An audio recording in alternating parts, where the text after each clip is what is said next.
This meeting is being recorded. What's going on, guys? It's the Bigs Podcast, episode number 61. And today we're going to talk about third base. And with me tonight is only one of the members of the four-man starting pitcher show that we did back on Monday. Go check that one out.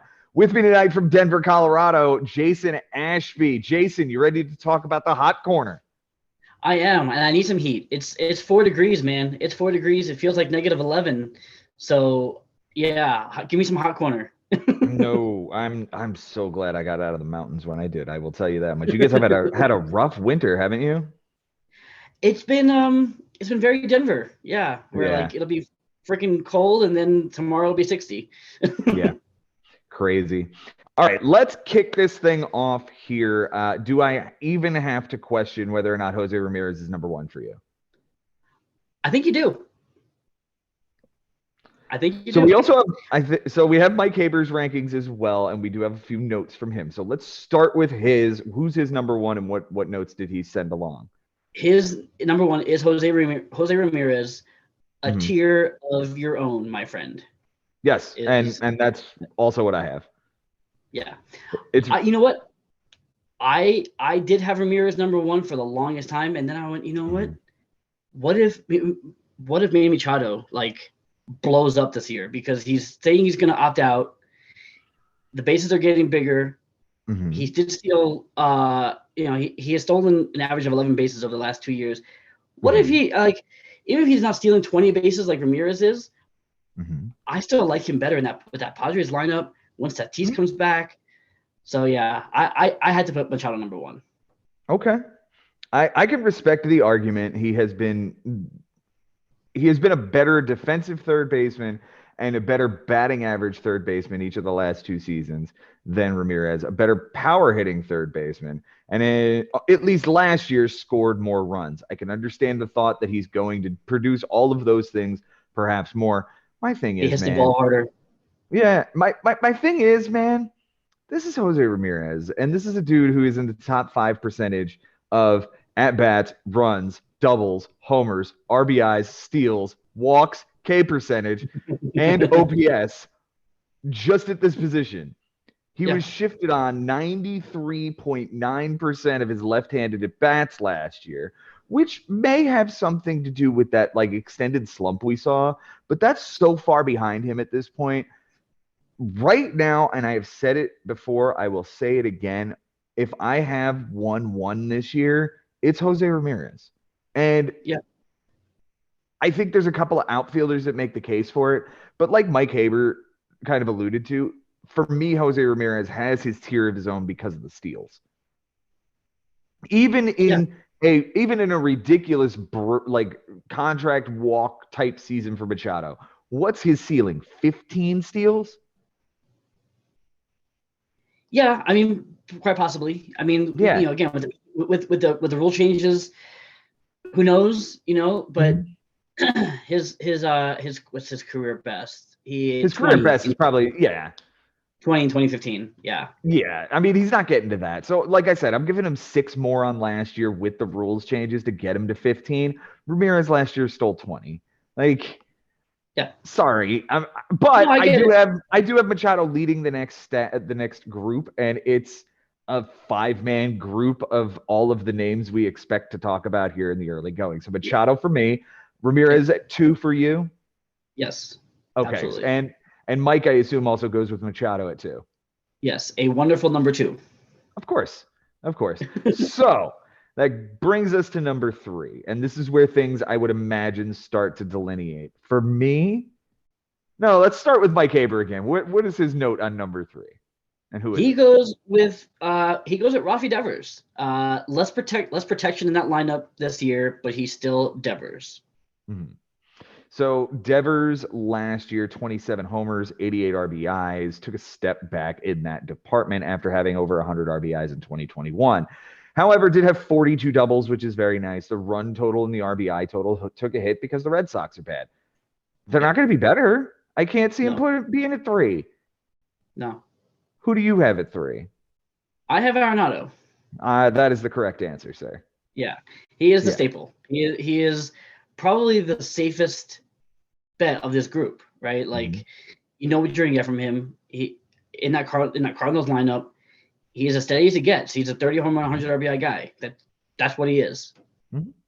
I have him at 3 with his 11.6 strikeout percentage, and which is 7 ticks lower than Rafi Devers. He had 30 and 100 last year. Listen, we once talked about Nolan Arenado being a 300 batting average, 40 homers, 100 RBIs, and 100 runs scored when he was in Colorado. We're not going to see that anymore. No. Like, I don't think that's real. And we knew that when he moved to St. Louis. But you're going to tell me that 293 with 30, 175 runs. I could imagine that the runs might get a little bit better if Wilson Contreras is hitting behind him or some of these young kids start to pick it up. Maybe he gets over 80, but you can't tell me that this isn't the premier dude who's going to play every single day. You have nothing to worry about defensively. He does not strike out. He just doesn't steal any bases. He never did. He's not going. Right.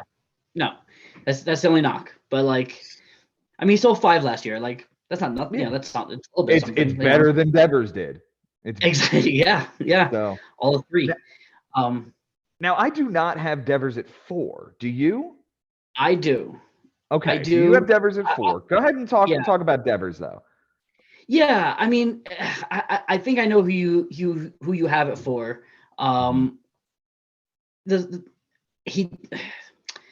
Devers, again, like you said, the protection's not going to be there this year, and the run support's not going to be there for the Red Sox. But 42 doubles, same as Nolan Arenado. Mm-hmm. Even, I mean, he took a step back in the power department, but like 27 home runs is still good. Mm-hmm. Yeah, I don't have a problem with Devers. He's only 26. So, like, I'm fine with him number 4. I would be fine with him being my starting third baseman. And welcome Frank Bucco to this portion of the podcast. I have Austin Riley at number 4. Better home runs, better RBIs, better runs scored, better walk percentage. Better walk total, probably not a better walk percentage. The worst strikeout percentage of the 5 guys we've talked about at this point. And that's what knocks him down for me. I understand that. But man, is he the best lock for 35 homers at this position? He's probably the best lock for 35 homers at this position.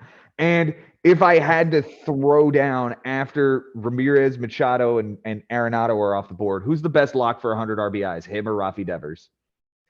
Yeah, you're absolutely right. It's him. If you can eat the strikeouts, and again, you have to eat a lot of them. It was 168 across 615 at bats, but that's only 24%. That's not awful. Like, this is not terrible. It's not Eugenio Suarez, and it's not, other guys we'll talk about later. It's comparable to another guy on later on in this list. But what gets me for Riley more than anything, top 5% in average exit velocity, top 5% in hard hit percentage, top 5% in barrel percentage, top 5% in WOBA, top 5% in OPS. And how old is he? 25? He's also 26. He'll be in his age 26 season. 26. Devers are, Oh, the same age. Yeah. I'll take him at 4 and Devers at 5. Yeah. Mike also has Austin Riley at 5. His comment is, okay, I trust you now. You're good. If I miss the top 4, I'll be perfectly fine with you. Don't pull a Matt Olson on me, though. Yeah. Well, here's the thing. I think they're 2 different types of hitters, and I don't think that Austin Riley's getting respect for being kind of comparable to Pete Alonso at this point. Like, he's not going to hurt you in batting average. In fact, 273 appeared to be real this past season. And even the on base 49 is good, Yeah. I'm not hating this makeup. I'm not hating what I'm seeing here. I think Mike Haber might be in for another season. Like, if he somehow ends up with Riley, and that's unlikely given that Frank Bucco exists in this league. But if he somehow ends up with Riley, I think he's going to be pleasantly surprised. So if that gives us our consensus top 5, do all of us have number 6 as the same guy who plays in Houston? We absolutely do. Okay. So there is a very clear top 5 group, a very clear number 6. And that to me is the cliff. Yes. Is that the Yeah. same It for all you? goes to hell after that. Okay. So Bregman we'll talk about here. How do you like Bregman? He as long as he's healthy and he can play, he's still steady. He hits the ball, he hits the ball relatively hard. He has 23 home runs last year, 93 RBIs, hitting behind Alvarez or in front of Alvarez and Altuve. That lineup is stacked. He doesn't do anything great. He's just good. He does a lot of things good. And he has access to that lineup. So that's what keeps him at 6 for me. But I kind of like him here. I don't really see him falling down. I don't really see him moving up. I think he's just right where he is. Yeah, this is cheap Nolan Arenado is what this is. Like he walked more than he struck out last year. So like he's better than Arenado in that respect, but Arenado has the better RBIs, home runs, and batting average. Like he's cheap Nolan Arenado. He's definitely the parachute that exists before the cliff comes. What does Mike have to say on him? I just don't like you as a person or trust you as a player, but this position sucks and you hit in the middle of an incredible lineup. Yeah, absolutely right. Absolutely right. Because this is kind of that last guy. I called him the parachute because for me, the next guy is like that branch that's sticking out in the cartoons that you grab onto, right?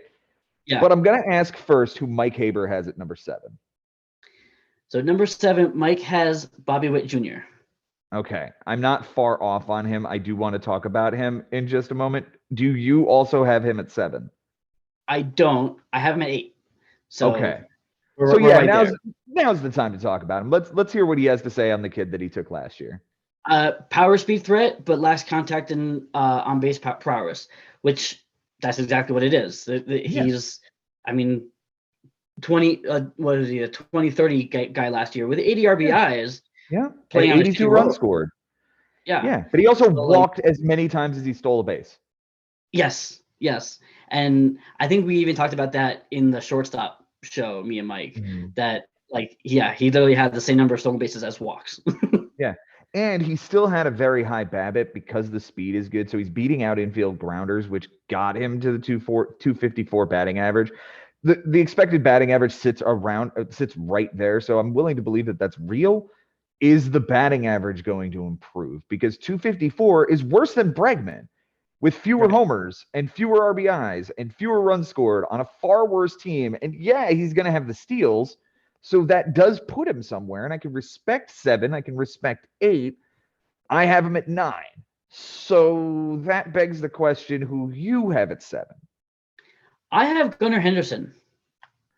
Okay, I have him at 10. But go ahead. Yeah. I have him and Witt kind of grouped together in their own little tier because these are two kids who are, burst out into the scene last year. What can they do in a full season? I know Bobby Witt had a full season, but okay, what can he do in a sophomore season? Yes.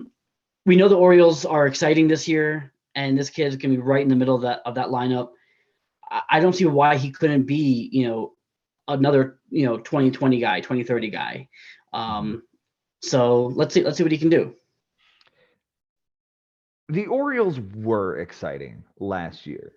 And I'm not saying that they're not going to be this year, but what I'm going to say about this guy in particular, I've got him at 10. Like this shows you how bad this position is. If I'm willing to, after getting burned by Wander Franco last year, look at this kid and go, he's top 10 at third base after having Franco at 2 last year.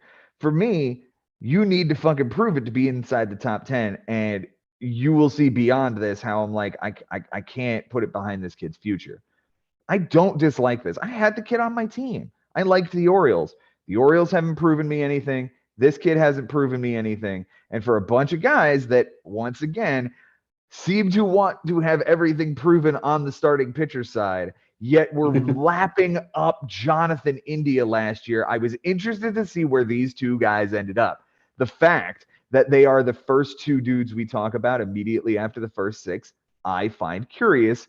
And I'm interested to see where these two fall in the draft in March. However, that brings me to who I have at 7. Okay. Yandy Diaz, and it's not really all that close for me. There's one other guy that sits close, and it's those two, and then a very obvious delineation to Witt and Gunnar Henderson. As for Yandy Diaz, 18 more walks than strikeouts across 473 at bats last year. The homer total is never going to be there. But for right now, he's hitting the ball as hard as anybody else we've already talked about, right? His hard hit percentage is 49%. That's on par with Manny Machado. All right. His barrel percentage is 4.8. It sits with Alex Bregman. His WOBA is better than Bregman. His OPS was better than Bregman. His on base percentage was better than any third baseman in baseball last year at 401. He walked 78 times. He was not shifted on. His batting average was 296 and his XBA was 8 ticks lower. He's real. He's just the last dude that you got to grab onto before you really have to start deciding which rock you're going to hit on the way down. And yeah, Bobby Witt could be a safe landing spot. Gunnar Henderson may be a safe landing spot. Who's at 8 for Mike Haber? At 8 for Mike Haber is Ty France. Reliable and solid. Wow. If I miss on the top 7, I can settle for him at 8. And you know what? I have him at 9. I feel like I got caught with my pants down because I didn't realize he had third base eligibility still. I thought he was first base only this year. Because I just figured, like, with Suarez there, he wouldn't have gotten third base eligibility. So that throws a monkey wrench into what I have here. I'll have to adjust after the show. But for the sake of argument. He had 6 starts at third base last year. Oh, come the fuck on. All right. Fine. God damn it. I get a whole season because he had 6 starts. Get out of here. All right. Fine. He's probably in this same area too with you guys, honestly, like with Diaz and one guy we'll talk about. So who do you have at 8? 8 was Witt. Okay. My number. Well, hang on. We haven't even talked about my number 8 yet. Right? All right. But we talked about him on the second base show. I think we may have touched on him in the first base show, but he's not going to be first base eligible this year. Here he comes, right behind Yandy Diaz. Here comes Max Muncy again, right? 90 walks, 140 strikeouts, a terrible batting average. But let's face it, he wasn't healthy for much of the year coming off of the elbow injury and was shifted on 89% of his at-bats. He still crushes the ball. We saw 2 months of healthy baseball that he returned to form. 8. I have him in 10. the best lineup. In the best lineup. Yeah, like in the best lineup in baseball. And he's got third base and second base, the 2 weakest positions in the infield. 8. Yeah. All right. So 8 was Witt for you. It was France for Mike. Correct. I've already told you 9 and 10 for me are Witt and Gunnar Henderson. So who's 9 for Mike? 9 for Mike is Gunnar Henderson. Okay. I don't know much about him, but number one prospect in MLB has to be something real, right? I mean, Wander Franco was the number 1 overall prospect in baseball. Jurickson Profar was the number 1 overall prospect in baseball. Like, it doesn't have to mean a goddamn thing. And yet I have him at 10. Who do you have it? So where are you at 9? 9 was Ty France. Okay, and 10. 10 was Muncy. So 10 was Muncy. We're in the ballpark. These are we're all the same names here. Mike's 10. Yeah. Did we touch on Mike's number 10? It is Max Muncy. Okay, so yeah, we're all in the same area here. These 4 guys, Muncy, Witt, Gunnar Henderson, and Ty France for you guys, Yandy Diaz for me. Like, this all appears to be the same thing. And by the way, I have Yandy Diaz at 11, so I have him right outside that group. So, right, and this is probably where I'd have the Ty France. So if we just say that France would be my number 11, we could probably move forward. But for the sake of argument, we won't. Who's Mike's 11? Mike's 11 is, you're going to shit your pants, I think, Anthony Rendon. Looking for a big bounce back, hitting 4th in the Angels lineup. Yeah, I mean, that's the upside play here. Right. I have no reason to believe it. He also doesn't he have to serve like a 4-game suspension for that fight last year? Like, whatever. Maybe. I think he does. All right. I mean, if he's healthy and if all the other pieces in that lineup are healthy, and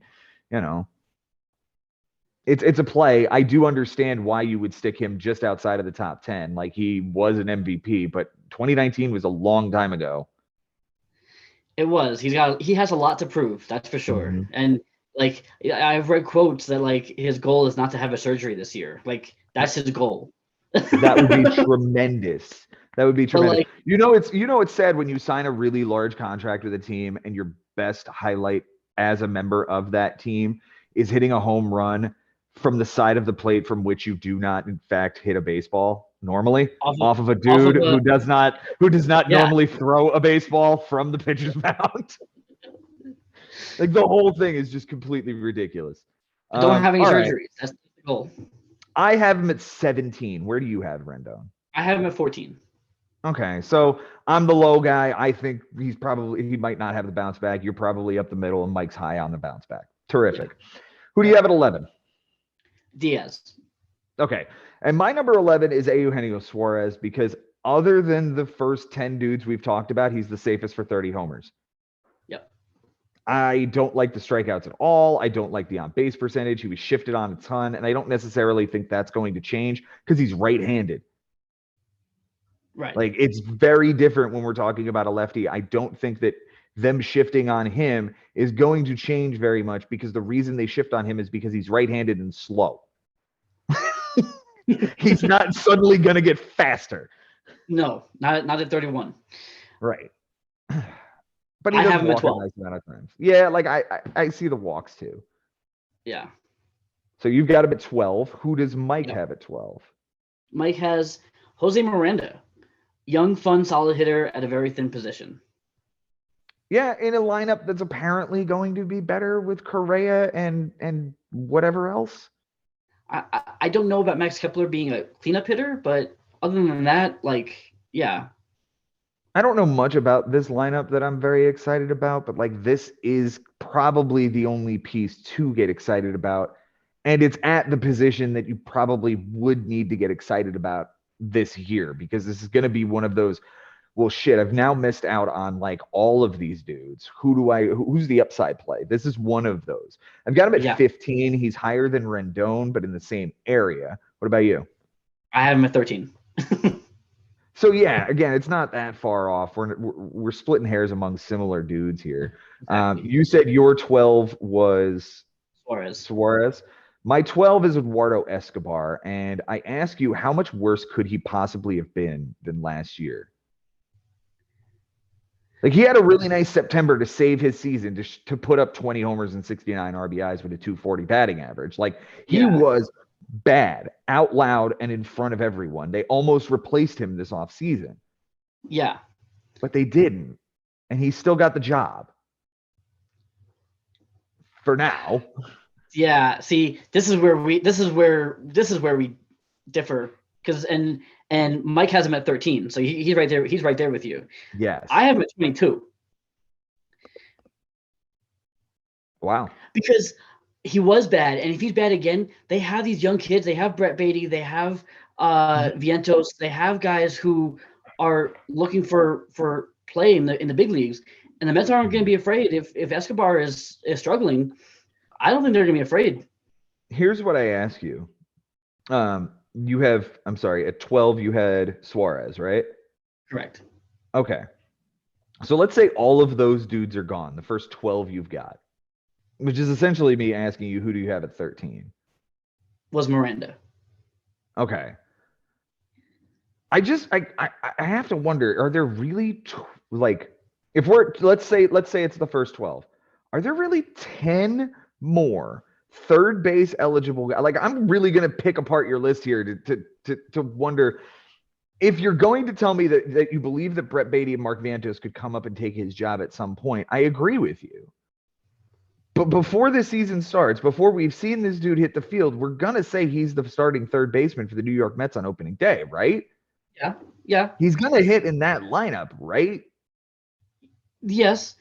He couldn't possibly have been worse than he was last year, right? And he still hit 20 homers. He's only getting older. He's 34. There are guys that I just feel safer with, that I trust more for my fantasy team. maybe So, not so much for the Mets, but like for my fantasy team, there are guys that yeah. I think I trust more above him. Okay. All right. So who does Mike have at lucky number 13? 13, he's got Escobar. I think he could Okay. shock. I think he could shock people this season. Yeah. I think he's going to be better than this line. And he's going to walk into free agency next year and get a good 3-year contract from somebody on another squad going and finishing out his career. In order to do that, he's probably going to have to improve on the 240 batting average, have at least 20 homers, have better than 70 RBIs, and have better than 60 runs scored. I think all of those things are realistic outcomes for a dude who could still hit 7th. All the guys that I have above him, like his on base percentage was 295. He had a horrible season last year, Jason. I do not discredit it at all. It was awful. Yeah. All it takes is him getting a few more hits, and his 240 batting average like improves the 295 on base percentage. He walked 40 times. Like, it's not great. But his strikeout rate was better than Muncy. His strikeout rate was better than Riley. Like, he's better than a lot of guys we will talk about. All right. Yeah. Number 13 for me, because we've talked about your 13 and his 13, right? Correct. Yes. All right. My number 13 finishes out a tier here, and this is like ugly to say, and I might throw up in my mouth, but it's Alec Bohm. Wow. 586 at bats, and he hit 280. He had 79 runs and 72 RBIs, and you're not going to tell me that lineup is going to get worse with Trey Turner in it. Like, again, this is another situation of this dude could hit 7th and still do well in a really great lineup with third base eligibility, because the dudes after this I'm not thrilled with. But this is an upside play I could believe in for right now. Okay. I think we're talking about our top 25. I had him just outside the top 25. For me, I don't know if I trust it. I know he hits the ball really hard, and that lineup. I don't know. There's something about him that just worries me that he's just like we've seen the best of him. Like, he's going to be Yohan Moncada, like right-handed Yohan Moncada. We saw a really great season from him, and then nothing. Yeah. I can understand it. And if he flames out, he flames out. But you know what? If I miss on the first 12 dudes, I'll take this kid on the upside play. Like, he put up a nice 2020, struggled in the sophomore year in 21, and this is respectable. He struck out 17% of the time. That's better than Devers. Yeah. All right. Who does Mike have at 14? Mike has Yandy Diaz, solid on base percentage, contact skills, but lacks other counting stats. Yes, I agree. 9 homers is ugly. He needs to elevate. That's all it is. Yep. Who do you have at 14? Rendon. Okay. Again, you somewhat believe in the bounce back. I'm in the middle of the road for him. Yeah. This is where it starts to get ugly for me, because beyond here, I need to have a third baseman. If I don't get one of those top 13 guys, something has gone catastrophically wrong in my draft. Number 14 is Gene Segura, who will apparently eventually get third base eligibility. He hits 277 and can steal me double-digit bases. That's literally everything I've got for this guy. I have him at 29. Like, I know. He's not good.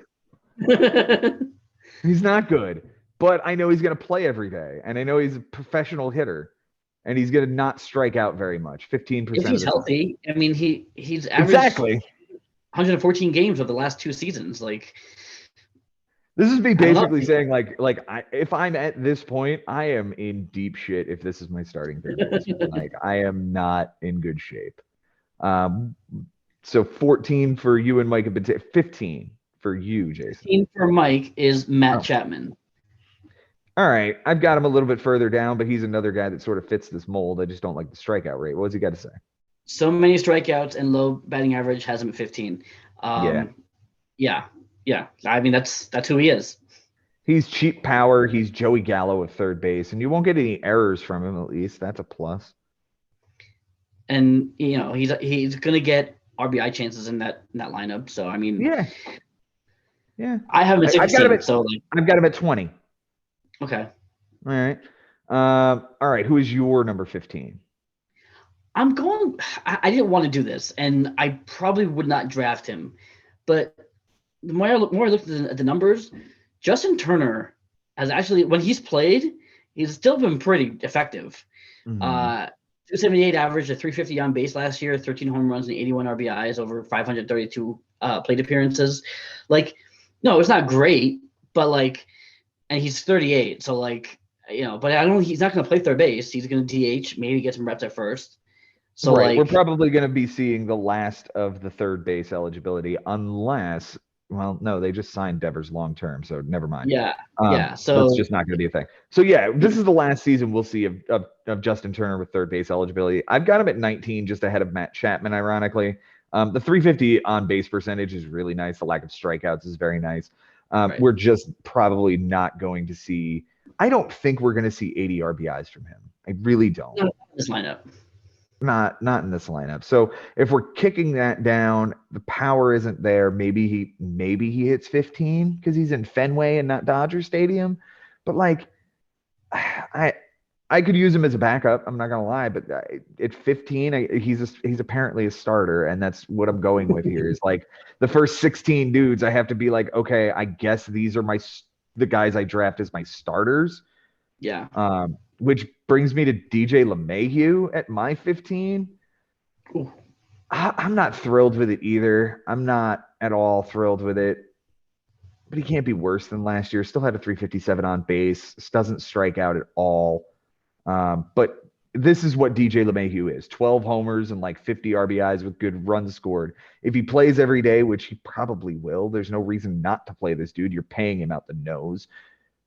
Then yeah, he's probably safe for a decent season.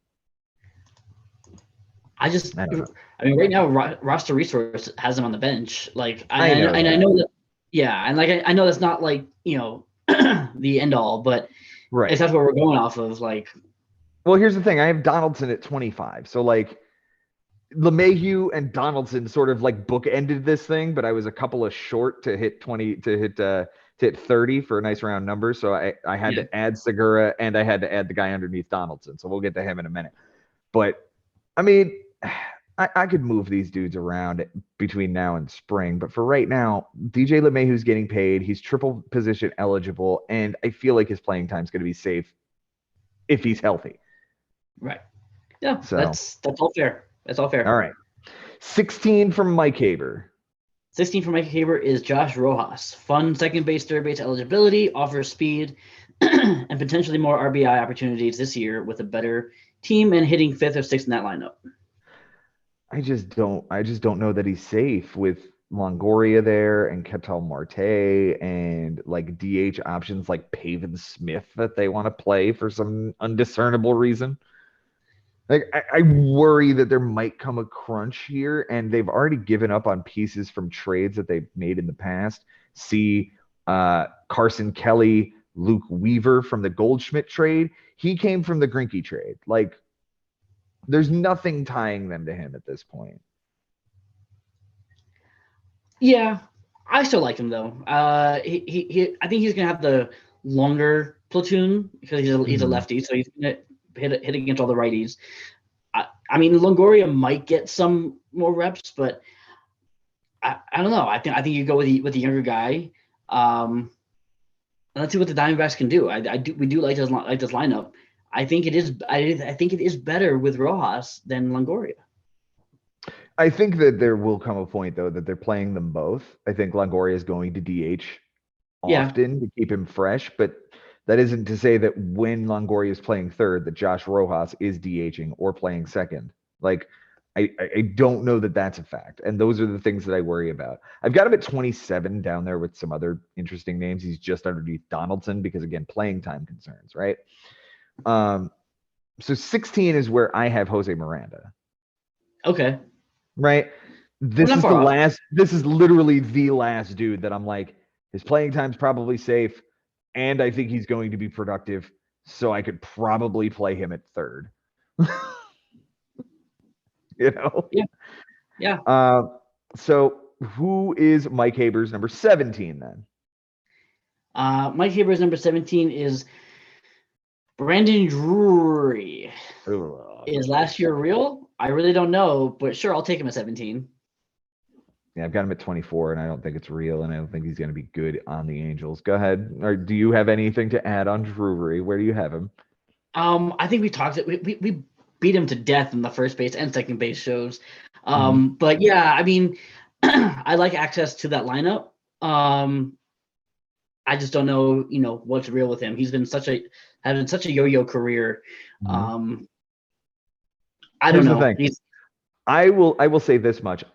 If you draft Anthony Rendon, I think you must draft Brandon Drury because those two, I think, are tethered to this bungee cord that will only go in one direction. If Rendon is healthy most of the year and has a good year, I don't think Drury has a good shot to do so as well because they're going to play Luis Rengifo and like whatever the hell else is going to happen with that team. Gio But Urshela. exactly, you see where I'm going with this. Now, if Yeah. Rendon gets hurt, then that does play into Drury getting more playing time, and I'm willing to believe that he does at least be a comparable major league hitter, and thereby will probably have a better season than Rendon. But they are tethered in opposite directions, where I don't think there's a way both of them have a good season. I could definitely see a way they both have a bad season. Sure. Yeah. He is one spot ahead of Josh Donaldson for me in much the same like area of dudes I have playing time concerns about with Josh Rojas. Um, who do you have at 17?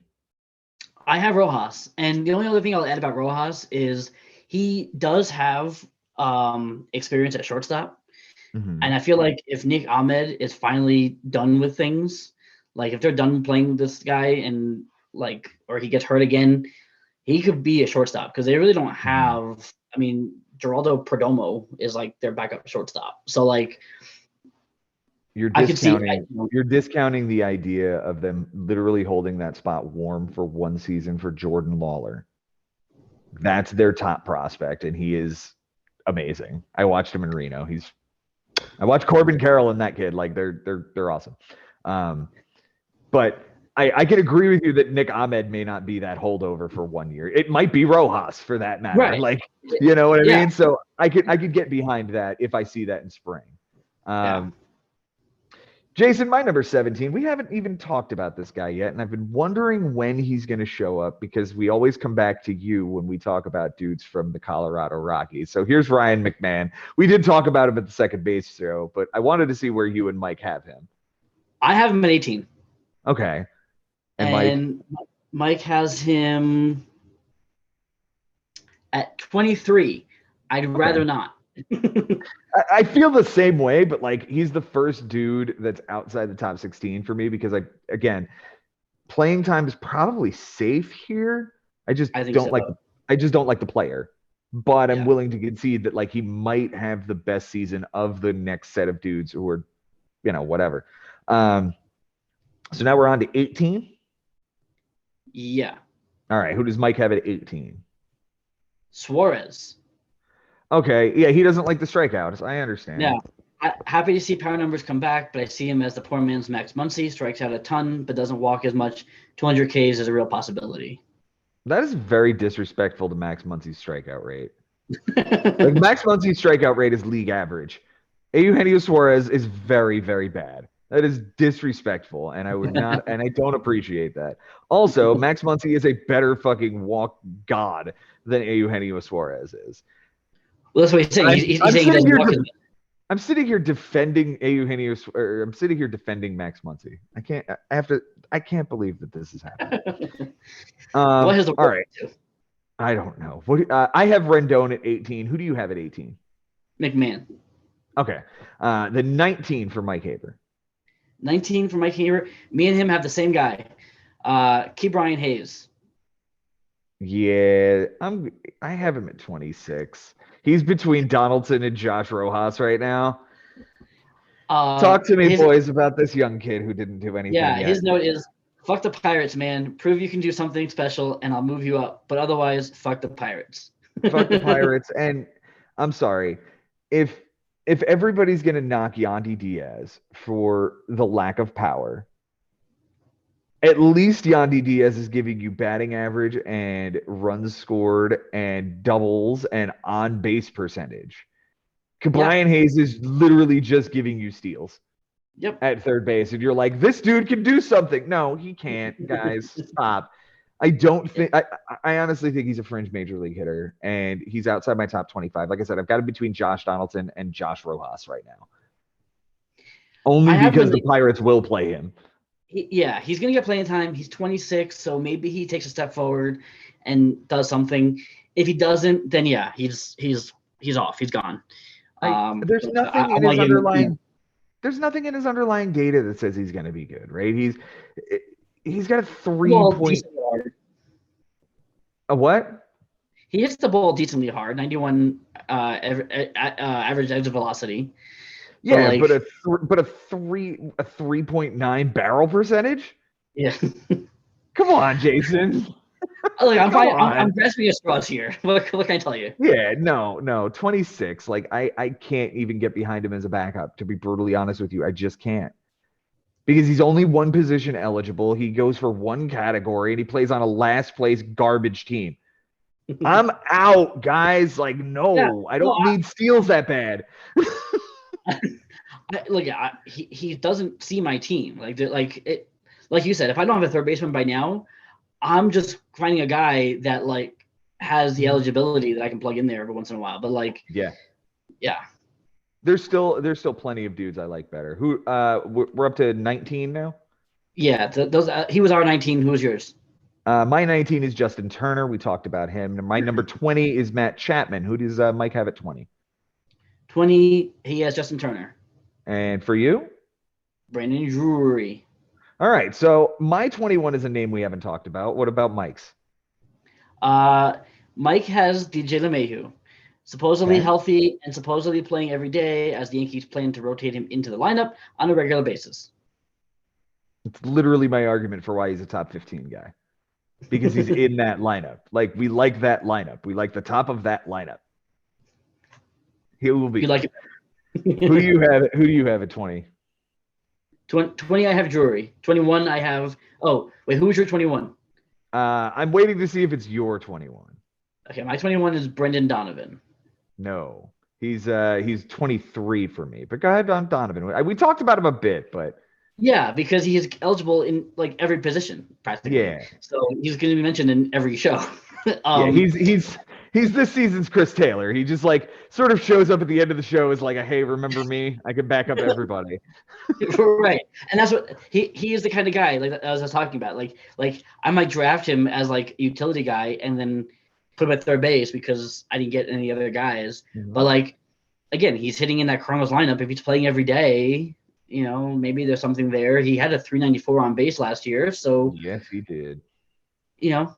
I don't know. Hit the ball particularly hard. Like, he's not going to be a masher, but he's going to be, you know, just like some of these dudes. I have two dudes ahead of him right now. And you asked who my number 21 was. My number 21 is a dude who hits the ball so insanely hard. He hits the ball harder than Matt Chapman. He hits the ball as hard as Gunnar Henderson did, but he hit it harder than Yandy Diaz. He is also an incredible dude hard hit percentage. Like, it is 6 percentage points higher than like anyone else on this list. His barrel percentage is higher than anyone else on this list. Austin Riley takes a backseat to this dude. He's got a 360 BABIP. He hits league average. He's just not guaranteed everyday playing time because he plays on a team that will literally platoon everyone and their mother with everyone else and their mother. Yes. But tell me why JD Davis can't get me like 20 bombs this year. That you just said it, because I don't know how much he's gonna play. He doesn't play against righties. So I know. He's one injury away from them having to play him every day, right? Like, that's kind of why I have him at 21. He's like Daniel Vogelbach. Like, yes. You know? Yes. Even Vogelbach will see more at bats more than likely this year because he's a left-handed hitter. Well, and there are more right-handed pitchers. Right. But I mean, like, he's that strict platoon where he's not going to see the same side pitching unless he absolutely has to. if the Giants have a series against the Angels, I will own JD Davis for that week because it's the Angels have Ohtani and 4 lefties. Like I will do that. I mean, let's think about the lefties that are in that division. Urias, Kershaw, down in San Diego, they have Snell, Bumgarner's in Arizona. Who cares about Colorado? Right, because it's Colorado. I at least see like he had 318 at bats last year. 350? Could we see 350 as a backup dude that you like stream? Yeah, probably. But then also like you got Wilmer Flores, who's like the same guy. Like, Yeah, I have not the same bat, but like the same platoon, same positions. right. But Flores isn't the bat that Davis is. Right. He's just not. He does not have the like. You look at his Statcast page. You look at the average exit velocity and the hard hit percentage. You line it up with some of the other dudes, and I understand why people who are very smart in this baseball game are going. There's something here. We just got to figure out how to get it. There's something there. The 16.2 barrel percentage and the 56.1 hard hit percentage, they're just so much better than anybody else at this position, man. For reference, Austin Riley was number 2 at barrel percentage at 15.7. That's half a percentage off. JD Davis was 56.1 hard hit percentage. Number 2 was Gunnar Henderson in his 116 at bat clip. We're not going to count that. It's then Matt Chapman at 51.2%. That's 5 percentage points down. Yeah. It's not close. He just can't hit a fucking right-hander to save his life. Speaking of guys, I had him at 28. Like so, like he's in my top 30. Like yeah. Speaking of guys who can't hit guys who throw with one hand, Yohan Moncada is my number 22 hitter for much the same reason. If you pair these dudes as a human together, you would probably have a decent baseball player, but Moncada just really doesn't have it. I'm just banking on the fact that somebody's going to need to step in and fill the void for Jose Abreu, and at this late as a backup, why not this guy this year? Yeah. 22, I have Escobar. 22, okay. Mike has Alec Bohm. Can you be something more in a great line? Question mark. And then I have Moncada at 23. Yeah. So we're right along the same line with this guy. Yeah, because like he's got you on base, so like maybe there's something. He's still only 28. I feel like he's been here forever. He's only 28, but like that's about it. And like the future of this team is him, Eloy, and Luis Robert, right? Like that's the offensive future of this team, and Andrew Vaughn. Andrew Vaughn, yeah. That's their core for the next like 3 or 4 years, and I'm starting to really not believe in it. I'm not either. It was once like so bright. We loved this team like 2-3 years ago. We were like, the White Sox are going to be awesome in a couple of years. Well, a couple of years has come. Yeah, and I don't think so. 23, I've got Brendan Donovan. 24, I've got Brandon Drury. 25, I've got Josh Donaldson. 26, I've got Brian Hayes. 27, I've got Josh Rojas. All of these dudes we've talked about. Let's just get to the point where we talk about sleepers and breakouts, unless there's some name that we haven't spoken of yet that's somewhere on this list that needs to be brought up. I would say my number 25, I think, counts as a good sleeper. Okay. And it's Josh Young from the Rangers. Oh, yeah, the kid they're bringing up.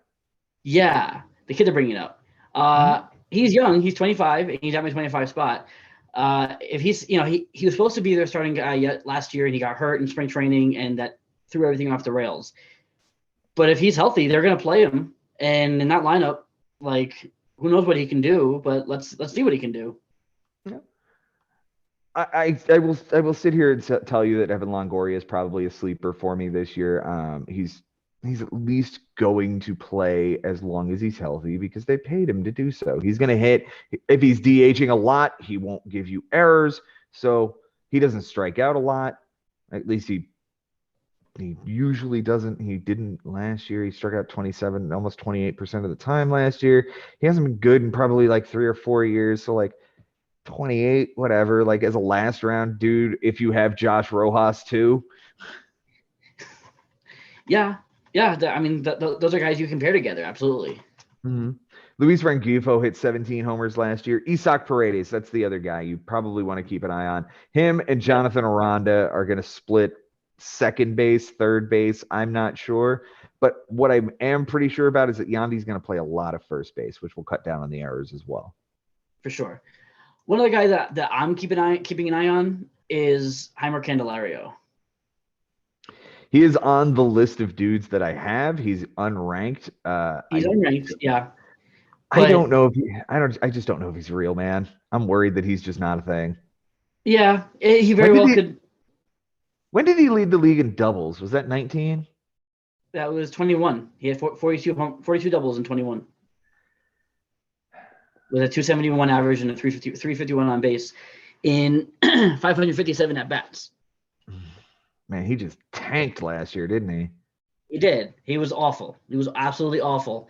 And now he's playing in another absolutely awful team in Washington. But like, who says he couldn't hit 20 home runs and 30 doubles or something like that? Isn't this just Maikel Franco though? Yeah. I mean, sure, keep an eye on him. If he does better than Maikel Franco in spring, like then he gains some traction, right? But like, that's just what this feels like. It's just the dude flamed out somewhere. The Nationals took a shot on him, and he's going to put up a season to get a minor league contract next year and then be out of the league. Yeah. It absolutely is definitely a possibility. Where did Brian Anderson end up? Did he end up with the Brewers? That sounds right. That sounds right. I feel like it's either them or the Tigers. It is the Brewers. Yeah, he decided to sign a deal with the Brewers. So, like, him and Luis Urias are going to fight out that third base job, right? Yeah, and I do have Urias as 24 on my rankings. Yeah. I know you liked him at second base as well. Again, this isn't like anybody who's going to win you your league, but that's another situation you got to keep an eye on because that's a battle. But he plays second, third, and short. So like, right now, according to Roster Resource, their starting second baseman is Bryce Turang. Sure. Mm-hmm. Yeah. Sure. Not Kesahira, not Mike Brasso, but Bryce Turang. Sure. Sure. So I believe it when I see it. If that kid is playing second base on opening day, more power to that child. Anybody else? Do we have any other sleepers? I've got a Santiago Espinal who somehow still has third base eligibility. Yeah, John Birdie, I guess. He led the league in steals, and if that's going to be really how they're going to deploy him, and he's gonna have third base eligibility if he plays every day, I guess he's relevant. But man, he's so bad. But Frank wanted him so much last year. I almost gave him away last year, but alas, Frank, you'll have to wait until this year. Jason, it's been a great show. Thank you so much for being here with me, my brother. Absolutely. I love talking baseball with you, Joe. I will say, Mike, I didn't want to leave out his last comment. Yes. Just missed was Josh Donaldson. Go fuck yourself. Okay. All right. I've got him at 25, so like he does fit in my top 25, but good to know that Mike just misses with Josh Donaldson, just like he missed all of those pitches last year at a 27% rate. Boom. Yikes. He can't be worse, though. He just can't be. Or else he's not going to be in the league in 2024. Like, nobody's going to give him a contract if he doesn't perform this year, so we shall see. Jason, once again, thank you so much for being here with me. Guys, watching at home, thank you as well. If you're watching on YouTube, click that subscribe button, ring the bell to make sure that you get all the notifications for when we upload and when we go live. For those listening on Spotify, Stitcher, Google Podcasts, Apple Podcasts, Amazon Music, and any other platform that you may be listening on, because we're on like 10 of them. Thank you. Rate us, subscribe to us, share it with your friends, give us 5 stars if that's a thing, comment if you want, like all of the things, interact with the stuff so that other people find out about us, because we're doing a lot of great work here. We're doing a lot of heavy lifting. We want to get as many eyes and ears onto this as humanly possible. Until next time, guys, and this time it won't be interrupted, Jason. Until next time, guys, it's been real, it's been fun, and it is always real fun in the bigs. We will see you guys next time.